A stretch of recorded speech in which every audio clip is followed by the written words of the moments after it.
The upload was scheduled for 6 p.m.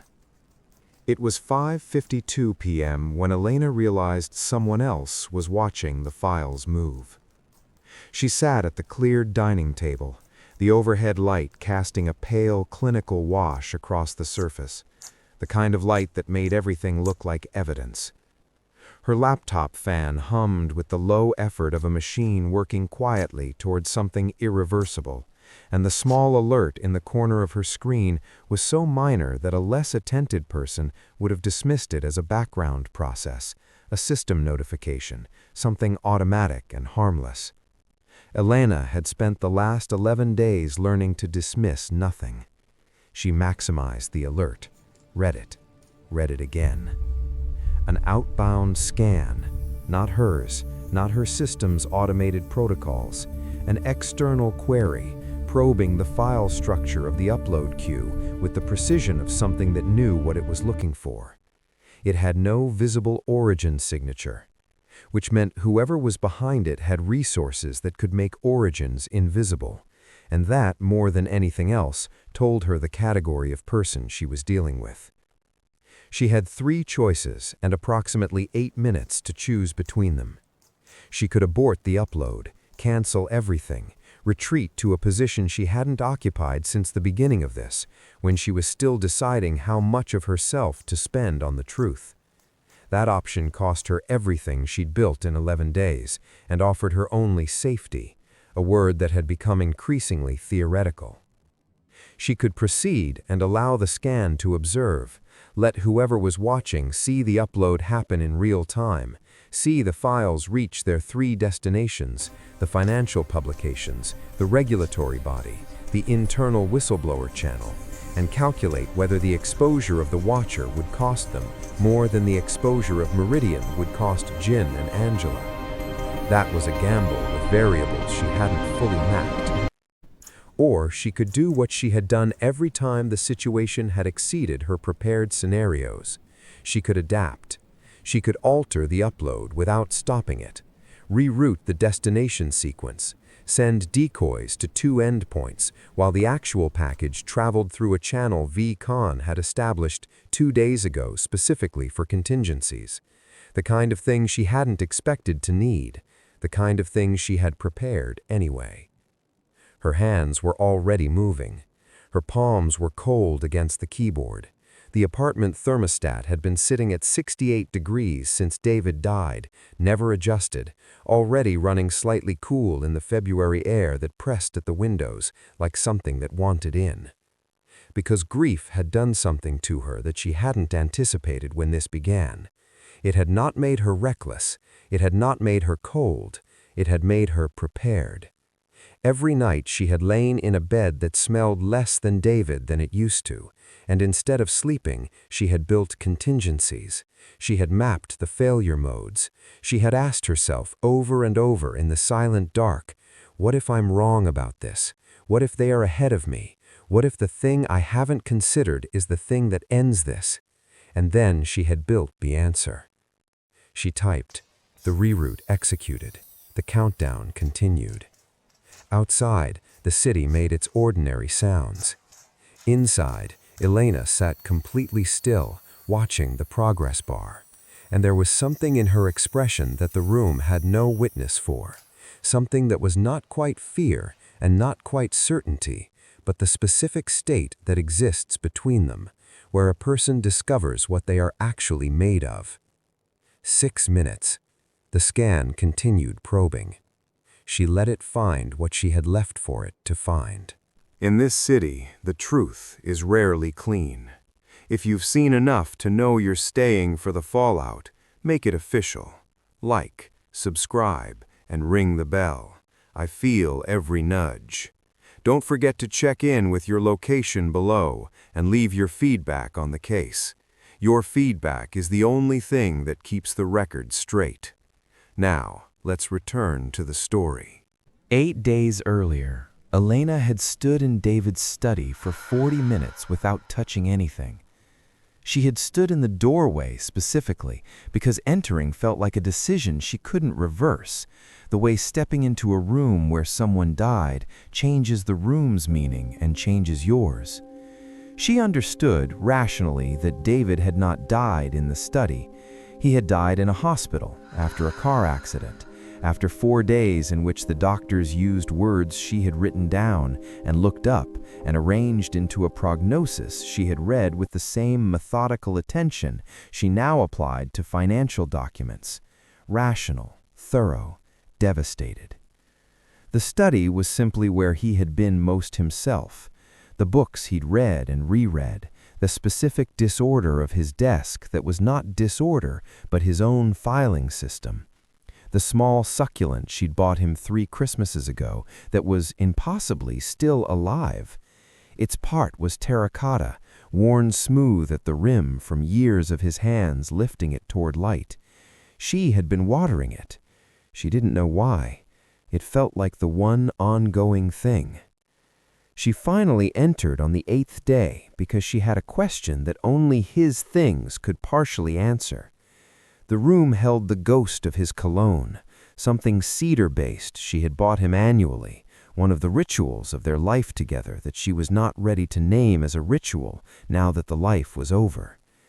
The afternoon light came through the west-facing window at a long, honey-colored angle and settled across the desk in a way that made the scattered papers look almost curated.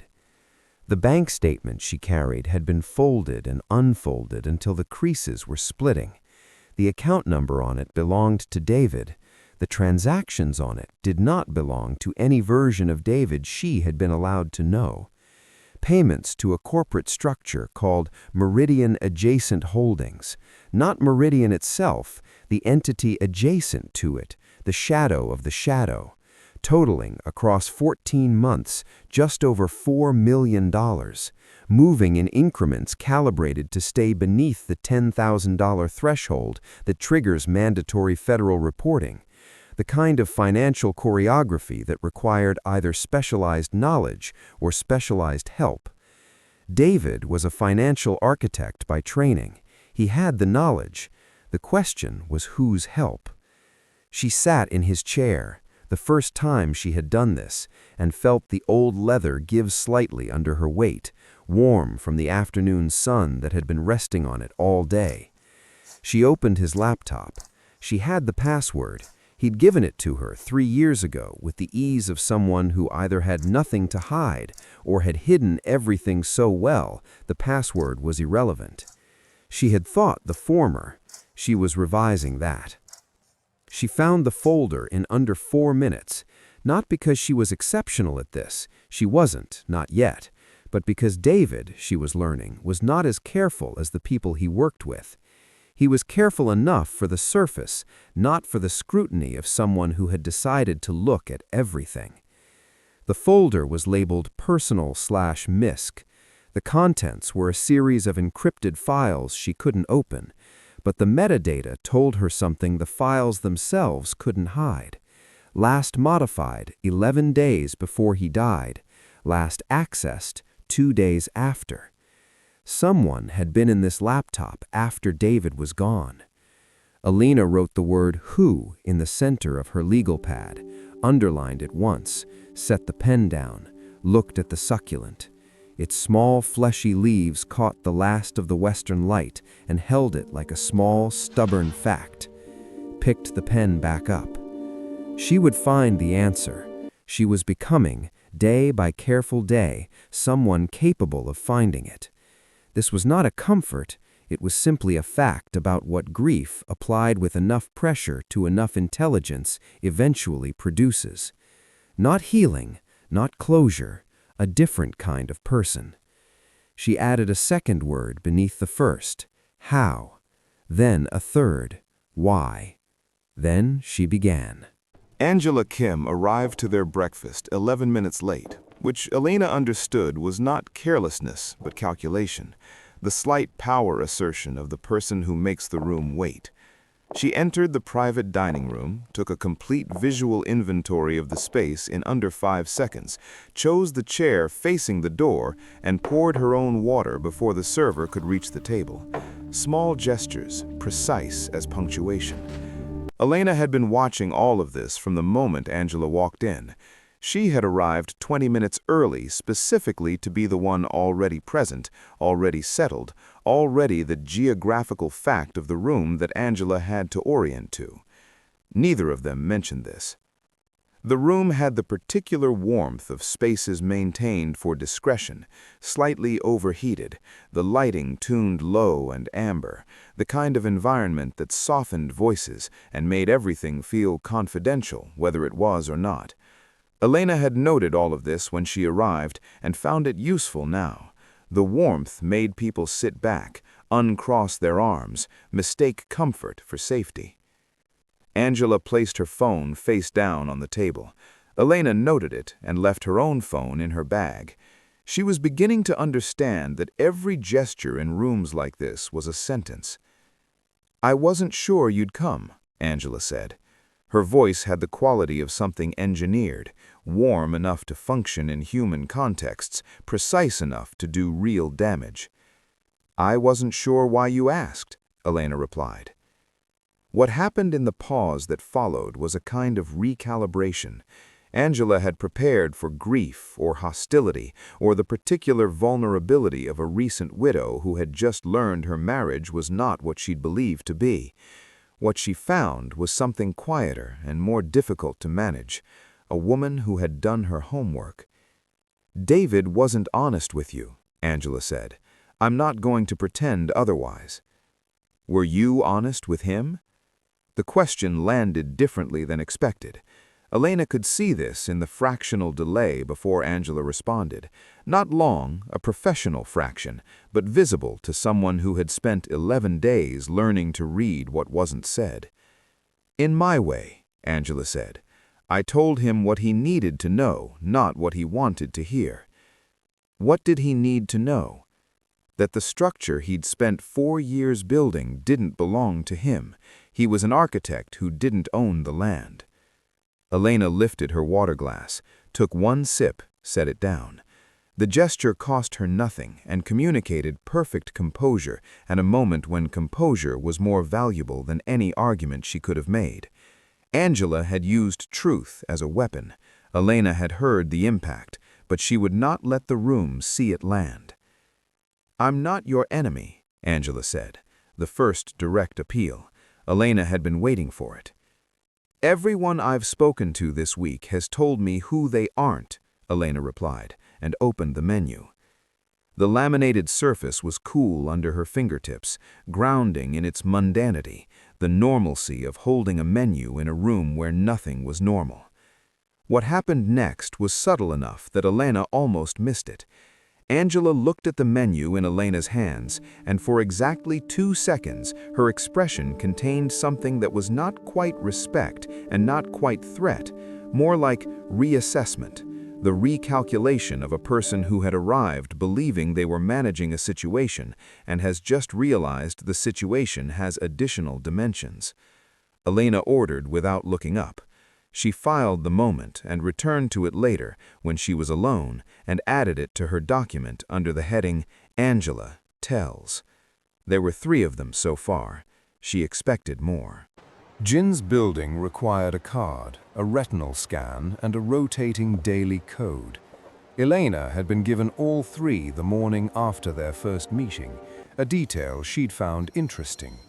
Trust, or the performance of trust, extended so quickly it functioned as pressure. "I'm showing you I trust you. Now trust me back." The mechanism was transparent once you knew to look for it. His office occupied the top private floor of Meridian Tower. The elevator ride was 41 seconds of polished silence, the walls paneled in matte brushed steel that caught and flattened the overhead light into something toneless and institutional, the deliberate aesthetic of a space designed to make you feel that everything happening inside it is permanent and serious. Elena counted the floors. She had begun counting everything. Distances, durations, the number of seconds Jin waited before responding to questions, the specific vocabulary Angela used when she was constructing a version of events rather than reporting one. Jin was at the window when she entered. He did not turn immediately. The east-facing glass filled the room with late morning light, sharp, direct, the kind that revealed rather than flattered. Dust moved in it. The room smelled faintly of coffee and something mineral, like stone. How was Angela? Precise, Elena said. She always is. He turned. What did she offer? She offered information structured as concern. She wants me positioned as someone she's helping, rather than someone she's managing. Elena sat without being invited. She hasn't offered anything concrete yet. She's testing whether I'll accept framing before evidence. Jin studied her for a moment with the specific attention of someone revising a calculation. He moved to the table and set down a folder without opening it. David's last 4 years, not the filed version, the actual one. Elena looked at the folder, did not reach for it. Why would you give me that? Because you're going to find it anyway. He paused. I'd rather you find it through me. That's a more sophisticated version of the same thing Angela is doing. The observation was quiet, almost academic, and it produced in Jin the expression of the same fractional recalibration she'd seen in Angela, the brief internal acknowledgement that this conversation was not going the way the model predicted. He did not deny it. She reached for the folder. The paper inside was heavier stock than she expected, printed on something archival, slightly textured under her fingertips, the kind of document that announces its own seriousness. The first page showed a network of entities she didn't recognize. The second showed transactions she did recognize, the Meridian-adjacent holdings payments from David's account, but at twice the scale she'd identified. Nearly $9 million across 22 months. The money had moved through 3 jurisdictions before reaching a destination she had not yet mapped. She closed the folder. I'll need the originals. Something moved across Jin's face, restrained but real. I'll have them sent. One question, she said, standing. Yes. Were you at his funeral? No. But you sent someone. He didn't answer. She nodded as though he had, and left. In the elevator, 41 seconds descending, she replayed the conversation twice. Jin had given her the folder because it served him to have her investigating Angela's side of the structure. Angela had offered alliance because it served her to have Elena positioned against Jin. Both of them were using her. Both of them had underestimated, in their careful different ways, that she knew it.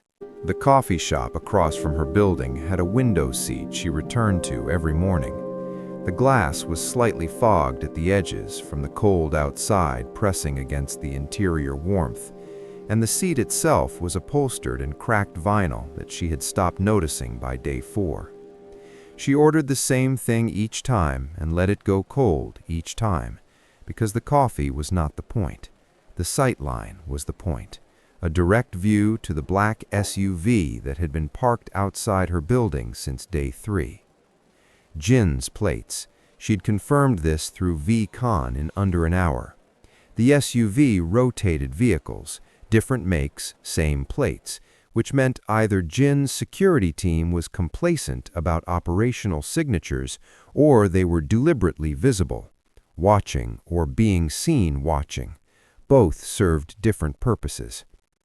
She also tracked the woman 2 tables away, who had not looked at her phone in 20 minutes and was not reading the book she had open. Elena had first noticed her on day 5. Angela's almost certainly.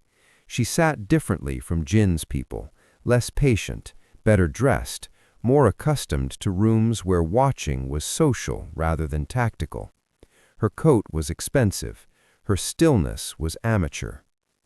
Elena being simultaneously surveilled by both sides was, at this point, a logistical fact she had incorporated into her planning. She moved through it the way one moves through weather. You don't stop, you dress appropriately. V. Khan had come to her through the documents. One of the financial threads she'd pulled had led to a company that had been dissolved with unusual precision, every public trace systematically removed except for a single filing in a county courthouse in Virginia that had been overlooked because it was analog, paper, the kind of record that didn't surface in digital searches. The name on the filing led her, eventually, to a man in his 60s who met her in a diner and ordered black coffee and said within 4 minutes of sitting down, "David knew about me. He never told them. That's why you're still not in danger." She had found this information useful and not entirely reassuring. V. Khan's analytical capacity was exceptional. He had spent 2 decades inside the information architecture of organizations like Meridian, not as an operator, but as the person who built the systems the operators didn't fully understand. He knew where data hid. He knew what metadata revealed when people thought they'd cleaned it. He had left the industry under circumstances he described as no longer voluntary, and had spent the time since building a very quiet operation that helped people find things that powerful systems had decided to make unfindable. Elena had sent him the shell company records, the Delaware entity that had received $47,000 from David's secondary account at 11:47 p.m. on the day David died, 6 hours and 15 minutes after his death was officially recorded. The impossibility of this was the thing she kept returning to, not with panic, not even with grief, but with the focused attention of someone who has found an error in a calculation that should be errorless, and understands that the error is the whole message. A transaction executed hours after death means one of 2 things. Either someone with account access executed it on David's behalf, or the time of death on record is not accurate. Neither answer was small. Both led somewhere she had not yet fully mapped. V. Khan confirmed the transaction was real. He also confirmed he was finding others, at least 3, working on 4th. She stared at the message. Then, how many others? A long pause. Different recipients, same timing window, same authorization structure. She paid for the coffee she hadn't finished and walked home without looking at the SUV or the woman with the book. There was a name she kept finding at the edges of David's records, not central, not obvious, the kind of name that appeared once in an email thread and twice in a filing, and should have meant nothing, but appeared in precisely the places that a name means everything. Harlow, P. She had one more day before she would have to decide what to do with it. The recording arrived at 6:17 a.m. through an email account she'd nearly forgotten existed. David had set it up for her 3 years ago to manage household accounts, linked to a secondary address she checked quarterly, if that. The subject line was blank. The body contained a link and one word: listen. She stood at the kitchen counter for 40 seconds before she clicked it. The counter's edge pressed into her lower back slightly, solid and cold through her robe, and the kitchen held the specific stillness of early morning, the refrigerator's low hum, the pale gray light coming through the east window before the sun had committed to the day. His voice. If you're hearing this, then something went wrong, or something went right, depending on how you read it. I've been trying to figure out how to say this in a way that's honest. When I met you, I wasn't free. There were arrangements that predated you. I thought I could keep them separate. I believed that for a long time. You deserve to know that I also believed in what we had. Both things are true. I'm sorry that they had to be. She set the phone on the counter. 43 seconds. She would measure this later, the amount of time his voice occupied before it stopped. She stood absolutely still for nearly a minute. Then she sat down on the kitchen floor, which she had never done before. The tile was cold through the thin fabric of her robe, grounding in a way that she needed, something physical and unambiguous in a moment where everything else had become uncertain. She let herself feel what the recording had done to her, not the anger. She had been carrying that as a structural material for 11 days, useful and load-bearing. Not the strategic implications, which were significant and which she would catalog within the hour. She let herself feel the specific quality of his voice, the way it had sounded in rooms where she had believed they were simply alive together, the way certain people's voices become the ambient sound of your life so completely that their absence produces something more like an environmental shift than a personal loss. She missed him. Both things were true, he had said. She played the recording again. Third time, she listened differently, not to the words, to the room behind the words, the ambient texture of wherever he had been when he recorded this. Traffic, yes, but the echo pattern behind it had a particular quality. Hard surfaces, high ceilings, the kind of acoustic signature that comes from poured concrete and steel rather than plaster and wood, enclosed space. And underneath the traffic, a recurring sound, faint, rhythmic, cycling every 11 seconds in the background, like a metronome set to the pace of something mechanical. She counted it 4 times to confirm the interval. She photographed the audio file's information panel. Created 7 weeks before David died. Uploaded to the server, she checked the link metadata 4 days after his funeral. Someone had held it, chosen the moment of delivery, constructed the emotional impact of this morning with the precision of a person who understood exactly what hearing a dead husband's voice would do. Angela. She texted V. Khan, audio file, need full metadata analysis, sending link. Then she washed her face. The water was cold, and she held it there a moment longer than necessary. A small, deliberate reset. Made fresh coffee. Sat at the table. The grief was real. The rage at the manipulation of it was equally real. She was learning that the most sophisticated kind of cruelty is the kind that uses true things, a genuine voice, real words, actual love, as delivery systems for other people's agendas. She opened her laptop. She was going to find out where that recording was made. VCon's analysis came back in 2 parts. The first part identified the audio's background rhythm, a freight elevator, specific model, manufactured by a German company and installed in 3 buildings in the city, all 3 identified by address. Elena printed the list. The printer sat on the corner of David's desk, and she used it now every day without thinking twice, another threshold she had crossed without ceremony.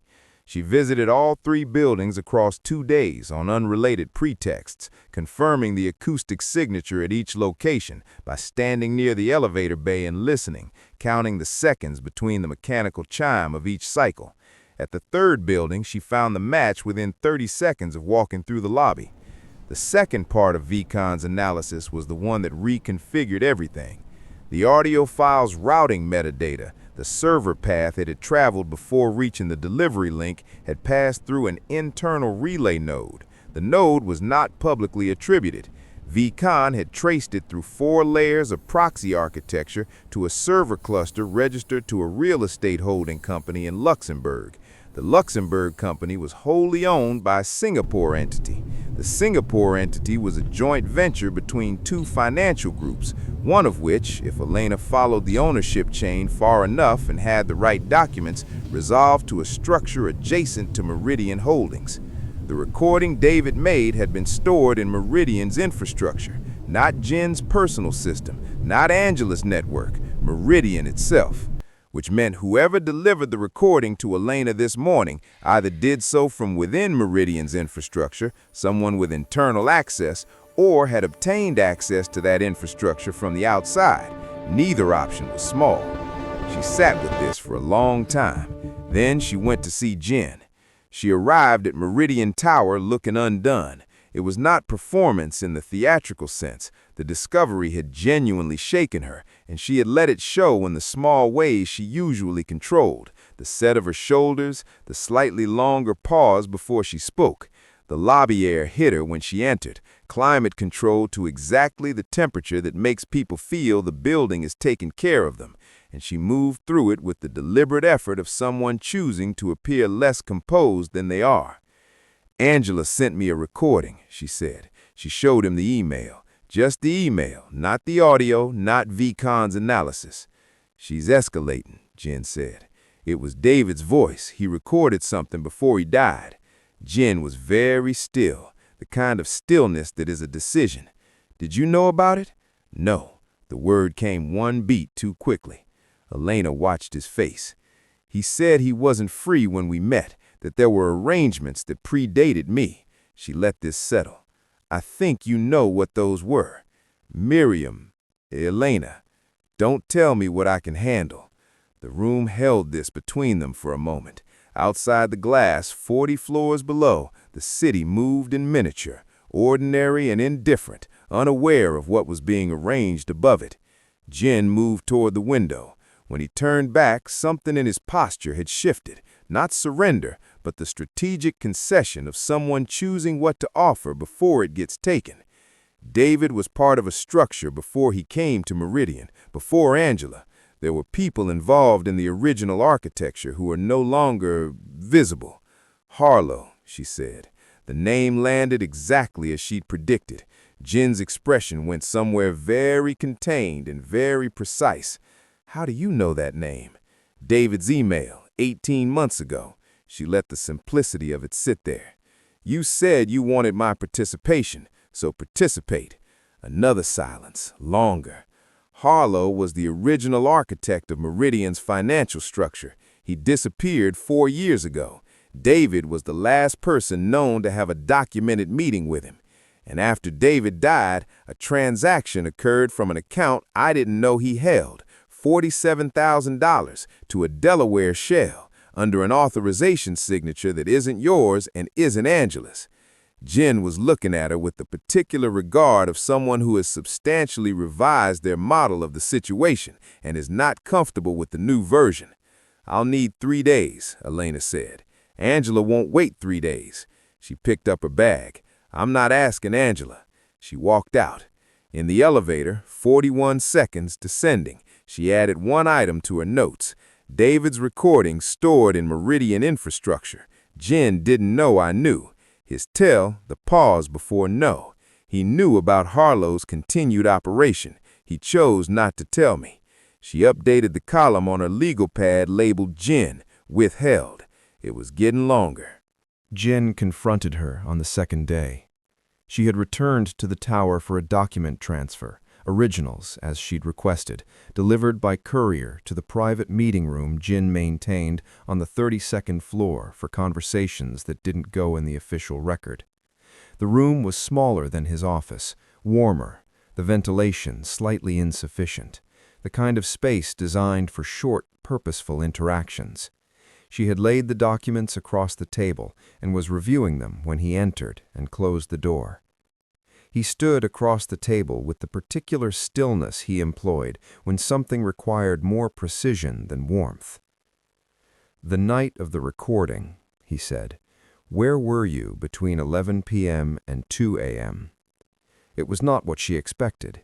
She let him see that, not alarm, just genuine surprise, which was actually more useful. "I was at home. Why?" "One of our internal security cameras picked up a login attempt on a server cluster at 11:47 p.m. The attempt came from an external IP. Our security team traced the origin." He paused. "It originated from a device registered in your building." She looked at him. "That's not possible," she said. Then, Or it was V. Khan. She had not intended to say that name. It came out because the situation demanded authenticity, and she had, for one unguarded second, prioritized solving the problem over managing the reveal. Jin's expression confirmed that V. Khan's name was known to him, which meant the situation was more exposed than she calculated. Your researcher accessed our internal relay node. That node contains sensitive communications. Some of them involve federal counterparties, banking regulators, compliance liaisons, the kind of relationships that are maintained precisely because both parties benefit from them staying quiet. His voice did not change. It did not need to. If that access is flagged by the compliance monitors, and it may already be, the exposure chain looks like this. First comes an audit, which freezes asset movement across all Meridian-adjacent accounts. Then comes a formal investigation, which becomes public. Then comes the political dimension, because some of the counterparties involved are not purely private actors. What we're talking about is not a fine or a settlement. We're talking about the kind of cascade that dismantles billion-dollar structures and ends careers at the institutional level. Do you understand what I'm telling you? She understood completely. She also understood that he was telling her this rather than dealing with it silently, which meant he needed something from her. He was not angry. He was negotiating. "What do you want?" she asked. "I want to know what V. Khan found on that node before the compliance system does." She looked at him for a long moment. "And if I tell you? Then I manage the exposure before it becomes a federal event."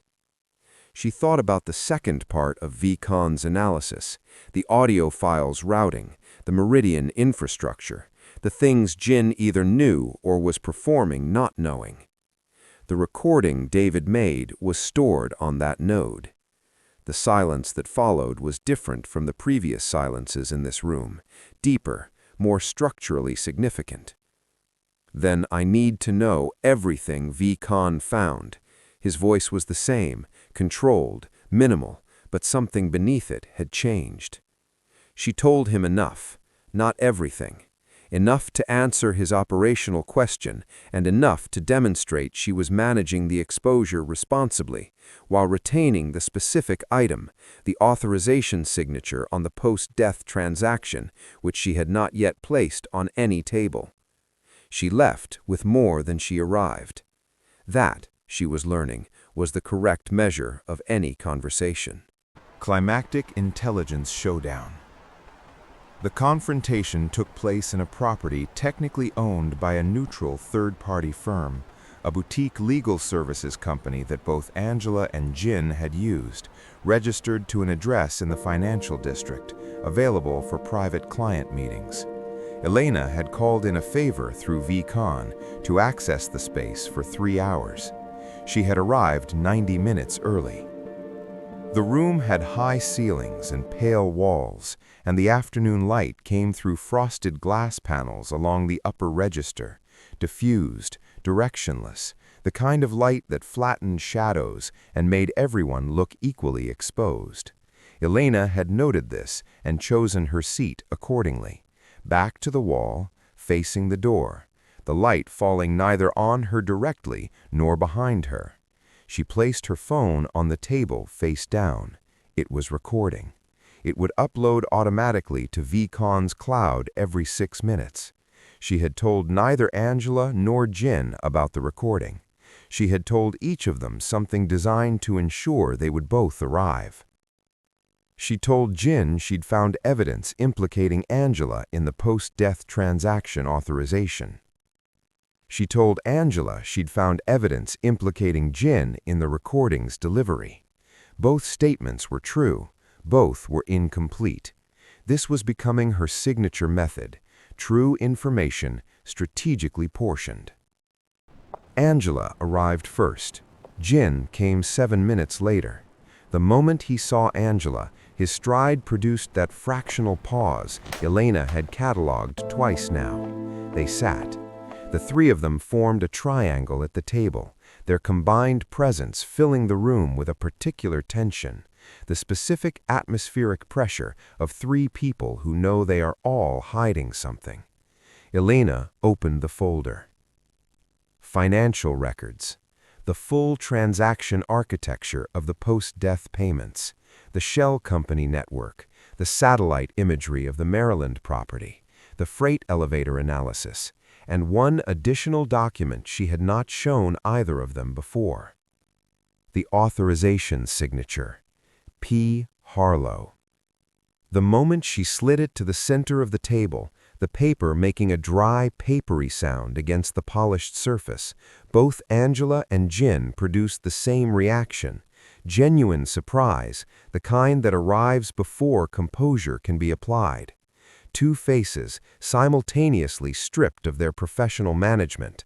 Elena watched both in the 2 seconds before professional control reasserted itself. "That's not possible," Angela said. "Harlow is gone," Jin said, quietly. "Apparently not," Elena said. The silence that followed reorganized the room. The sustained opposition between Angela and Jin, the Cold War conducted at high altitude across the boardrooms and financial structures of the last 4 years, briefly suspended itself in the face of a shared problem. Angela asked, "What do you want?" "The original Meridian architecture, the documentation from before either of you became primary operators, and the recordings Harlow made of the authorization process." She let a beat pass. "He recorded everything. David told me once, casually, as though it was just how Harlow worked. At the time, I didn't understand why David mentioned it. Now I do." "And if we don't provide those things?" Jin asked. "Then I'll continue finding them on my own. I've been reasonably successful so far." She closed the folder, picked it up, left the phone on the table, walked to the door. "Take a few days," she said, without turning. "I'll be in touch." She did not look back. The car was waiting outside, idling quietly against the curb, the exhaust barely visible in the cold air. She got in. The seat was leather, and it had been sitting in the February chill long enough to hold the cold through her coat as she settled into it. V. Khan was driving, as he had been since day 7. He had the heat on low. The windows were slightly fogged at the edges. He asked how it had landed. "They're rattled," she said. "They'll consolidate against Harlow for 48 hours, then they'll go back to suspecting each other. That gives me a window." The upload sequence is set. 6 p.m. All 3 recipients simultaneously. The financial publications, the regulatory contact, and the internal Meridian whistleblower channel we established last week. And the framing? Anonymous public interest tip, no visible origin trail. He signaled, pulled into traffic. Once the regulatory body receives the package, they open a preliminary inquiry within 72 hours. That's standard protocol. The inquiry triggers a mandatory review of Meridian's compliance filings, and given what's in those filings, the review becomes a full audit. A full audit at Meridian scale means asset movement across every linked account gets flagged and frozen pending verification. We're talking about a process that takes months, costs millions in legal fees, and becomes public the moment the first regulatory notice is filed. The fallout from that, the banking relationships, the political adjacencies, the board-level exposure, that doesn't get managed quietly. That gets managed in front of people. Elena nodded. She looked at the city moving past the window. 43 floors below Jin's office, the streets continued their ordinary business, indifferent to the financial architecture being quietly, precisely dismantled around them. Billions in regulated assets, banking relationships across 4 continents, political affiliations that neither Angela nor Jin had been careless enough to document, but that existed in the structural logic of Meridian's regulatory management, the favors encoded in the gap between what the compliance filings said and what the compliance monitors chose to pursue. When the documents reached the regulatory body tonight, an investigation would open. Not a small one, the kind that moved slowly and then didn't stop. "Did you know David?" she asked V. Khan, not for the first time. She asked differently now. The car was warm enough that the leather had released the cold, and the city outside moved in amber and gray through the fogged glass. Briefly, a long time ago, he paused. He was one of the ones who kept records when they told him not to. I think he thought he was protecting himself. A beat. He was also protecting you. He just didn't know how to tell you that without telling you everything else. She was quiet. She looked at the time, 5:44 p.m. "There's a scan on the upload queue," she said, reading her phone. "External, probing the file structure." "I see it. Can you reroute without aborting?" "Already running the alternate channel. The decoy files are going to the scanned endpoints. The actual package is traveling through the Luxembourg relay." "Will they know?" "Eventually, not tonight." She put the phone down, picked it up. The upload completed at 6:03 p.m. She watched the progress bar zero out. She held the phone in her lap and looked at nothing in particular: the dashboard's faint instrument glow, the passing headlights of oncoming traffic, the way the city rearranged itself continuously and identically, regardless of what was happening inside it. In Angela's penthouse, an assistant would be entering with a tablet showing a financial news alert. In Jin's office, 40 floors above the streets, the same story would be appearing on a screen held by someone who had not knocked. In the regulatory body's digital intake system, a structured package of evidence was being automatically routed to an investigator who had been specifically selected by V. Khan, who knew the architecture of these systems from the inside, as the one most likely to pursue it without being managed. The story was out. The war was public. Elena was anonymous in all of it. She set the phone face down on her thigh. V. Khan drove. The city passed the window, lit and indifferent and enormous, full of people who were inside systems they had not agreed to and did not fully see. She thought about David on his last day, whatever that day actually was. Officially, a hospital room. Actually, she wasn't sure anymore. The timeline had too many edges she hadn't yet mapped. She thought about the recording and the freight elevator and the 11-second interval and what it meant that he had made that recording in a building he worked in for people whose names she was only now learning, while coming home to her every evening and appearing genuinely to love her. Both things were true. She was learning that this was not a paradox, but a condition. People are not singular. Systems are not honest. Power is not what it announces itself to be. These were not revelations. They were corrections to a model she had been given in error. Her phone vibrated. Unknown number. The message was 5 words. She read them once. The phone's screen cast a faint blue light across her face in the darkened car, and for one unguarded moment, something moved behind her eyes. Not fear, not triumph, but the specific expression of a person who has just understood that the story they thought they were inside is significantly larger than the version they have been navigating. The correction was total and silent. She set the phone face down on her thigh, placed both hands flat on her legs, felt the warmth of the car against her palms, looked at the road ahead, moving through the lit city, going somewhere she had not yet named. V. Khan did not ask what the message said. He drove. The city made its sounds around them, ordinary, continuous, oblivious, and Elena sat in the quiet car, in the quiet dark behind her expression, holding something new that she was not yet ready to translate into any action the world could see. The road continued. She let it. The most dangerous person in any room is the one everyone assumed had already left. So here's what we just witnessed. A widow who thought she was grieving a husband, only to discover she may have been grieving a lie. A billionaire strategist and a criminal empire architect tearing at each other's throats while quietly realizing the woman they tried to manipulate had been studying them both. $9 million moved after death.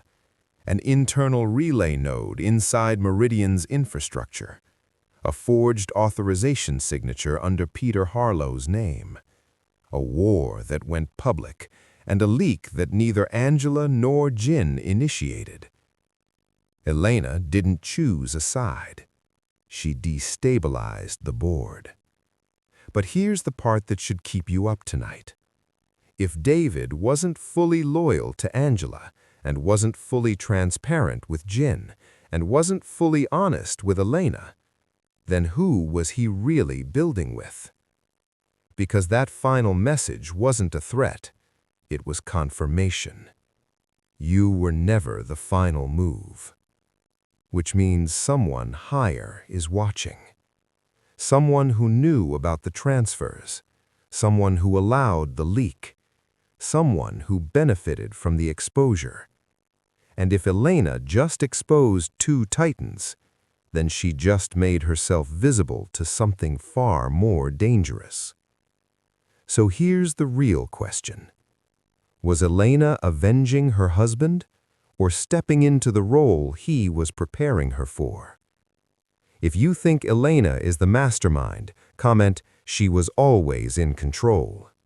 If you think she just triggered something she doesn't understand, comment, "She opened the wrong door." And if you believe David is still influencing this game from beyond the grave, I want to see David planned this. Because part 3 won't be about grief. It won't be about revenge. It will be about architecture. Make sure you like this video if you felt that shift in the final minutes. Subscribe if you want part 3 the moment it drops. And turn on notifications, because the next move won't come with a warning. The most dangerous person in any room is the one everyone assumed had already left. And we haven't even seen the real architect yet.